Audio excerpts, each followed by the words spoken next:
মৌলালী যুবকেন্দ্রে বিভাজন বিভীষিকা স্মরণ দিবস পালন মুখ্যমন্ত্রী। রাজ্যবাসীকে অতীতের ইতিহাস ভোলানোর চেষ্টা হয়েছিল। দ্য গ্রেট কলকাতা কিলিং এর কথা ভুলতে পারি না। দেশভাগ আমাদের জন্য সুখকর হয়নি, মন্তব্য মুখ্যমন্ত্রী। কন্যাশ্রী আর নয়, বাংলার মেয়েরা এবার কন্যারত্ন। দ্বিগুণ হলো বৃত্তির অর্থ। এবার থেকে মিলবে 2000 টাকা। উচ্চশিক্ষায় এককালীন 50,000 টাকা সাহায্য। কেন্দ্রের বেটি বাঁচাও বেটি পড়াও প্রকল্পে যুক্ত হলো রাজ্য।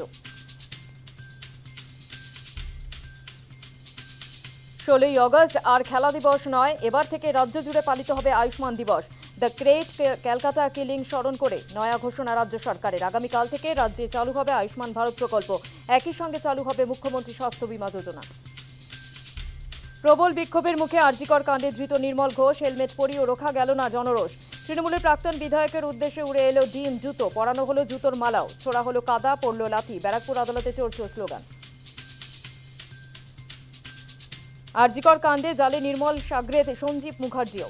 সঞ্জীবকে ঘিরে বিক্ষোভ জনতার। জনরোষে নির্মলের সাগরেদ সঞ্জীবকে লক্ষ্য করে ডিম বৃষ্টি। আরজিকর কাণ্ডে ধৃত দুজনের 14 দিনের জেল হেফাজতের নির্দেশ আদালতের।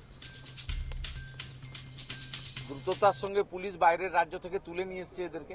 আমি সিপি ব্যারাকপুর অমিত সিং সহ তার টিমকে ধন্যবাদ দেব।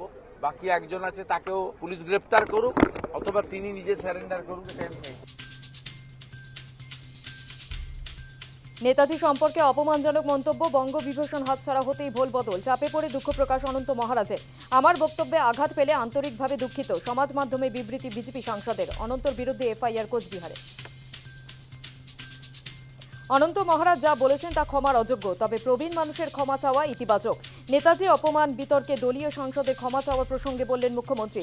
আইন আইনের পথে চলবে বলেও মন্তব্য। অনন্তকে বঙ্গবিভূষণ কে দিয়েছে, নাম না করে খোঁচা মমতাকে।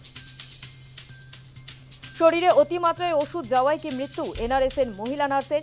মৃত নার্সের শরীরে মিলেছে ঘুমপাড়ানি সিটেটিভ ওষুধ ফেন্টানিল।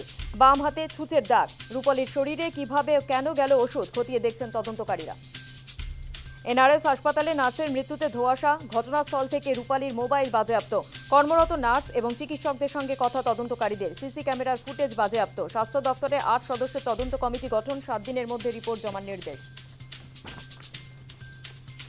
নার্সের রহস্য মৃত্যু এনআরএস হাসপাতালে। মুখ্যমন্ত্রী হস্তক্ষেপ চাইল পরিবার।